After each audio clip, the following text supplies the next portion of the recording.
mediocrity, and then we need to move on to pursue excellence, because this is what God is calling us. Now we need to pursue excellence, not just in one area of our lives, but in all spheres of our lives. We need to be able to stand out and be the people God is calling us. Mediocrity refers to being average, maintaining the status quo, and producing work that is moderate to low in quality. Just think about that. Being average, maintaining the status quo, never producing quality work that is outstanding, that, is worth God's attention. I can further say mediocrity is the state of being average or ordinary, lacking in distinction or excellence. It's when someone or something is just okay. You know what that means? Have you ever been in a place where you do something and you just settle for something that's okay? Nothing extraordinary, nothing outstanding. It's not significant. It's just okay. Imagine a performance, that is neither impressive or terrible. It's just there. It is average. It is mediocrity. It's in a place where, we can accept it, but it's not the best there is. It is forgettable. In essence, mediocrity is settling for the middle ground, where there is no effort to excel or improve. It's like aiming for the bare minimum instead of striving for greatness. Mediocrity. So we need to break free from this. This is almost a disease that is there worldwide. It is a status where the world accepts and endorses. We talk about excelling, we talk about all these things, but the majority of people are in this state of mediocrity. Mediocre individuals just do enough to get by, but they rarely go the extra mile. Are you like that? How is your life like? Do you go the extra mile, or you just do enough to get by? Enough to get a thumbs up from the people all around? It is like a man who grows up in a village where everyone is poor. And then they go into the city, they buy a little car, and they are the only one in the village with the car. And then they feel this sense of achievement. They look around and they see themselves above. And they measure their greatness by how low people are. And us, as we call ourselves to excellence, we are going to measure our greatness, not by the average and the mediocre around us, but we want to be able to strive for the standard God has set.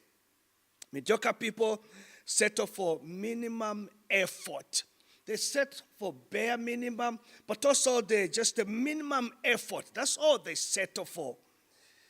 And the sad thing, and which is a reality, is that mediocrity will always lead to frustration and disappointment.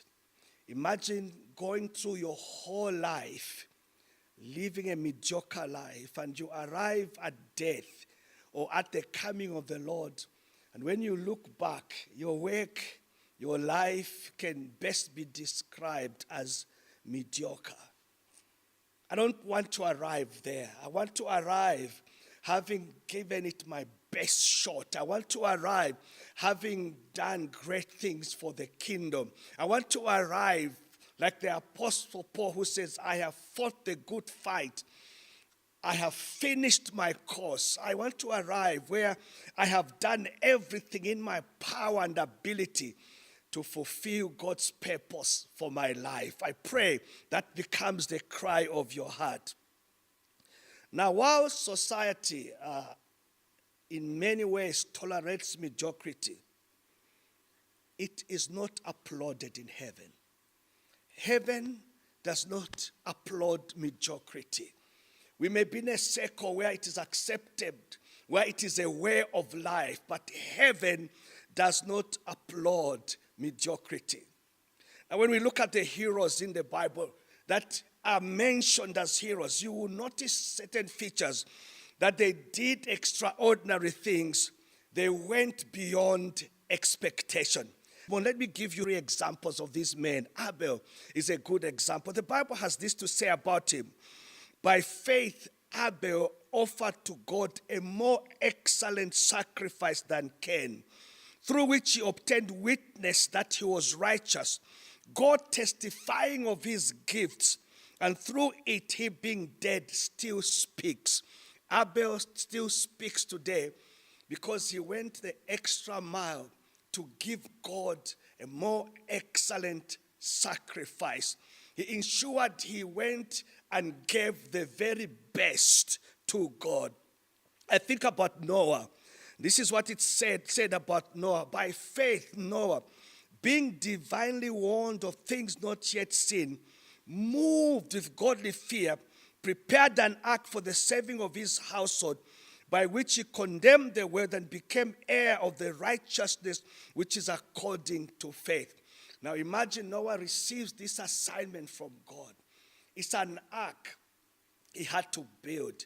Now he had to build this ark on specifications given to him by God. It had to be done to the T for it to fulfill its purpose, never to sink or disintegrate in the flood. He gave it his best shot, and today we celebrate the life of Noah as a man of faith.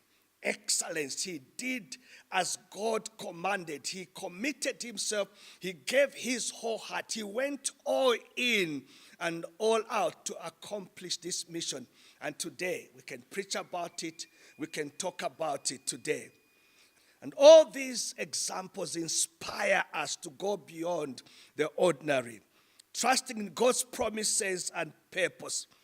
And if we desire impact, we must choose excellence over mediocrity.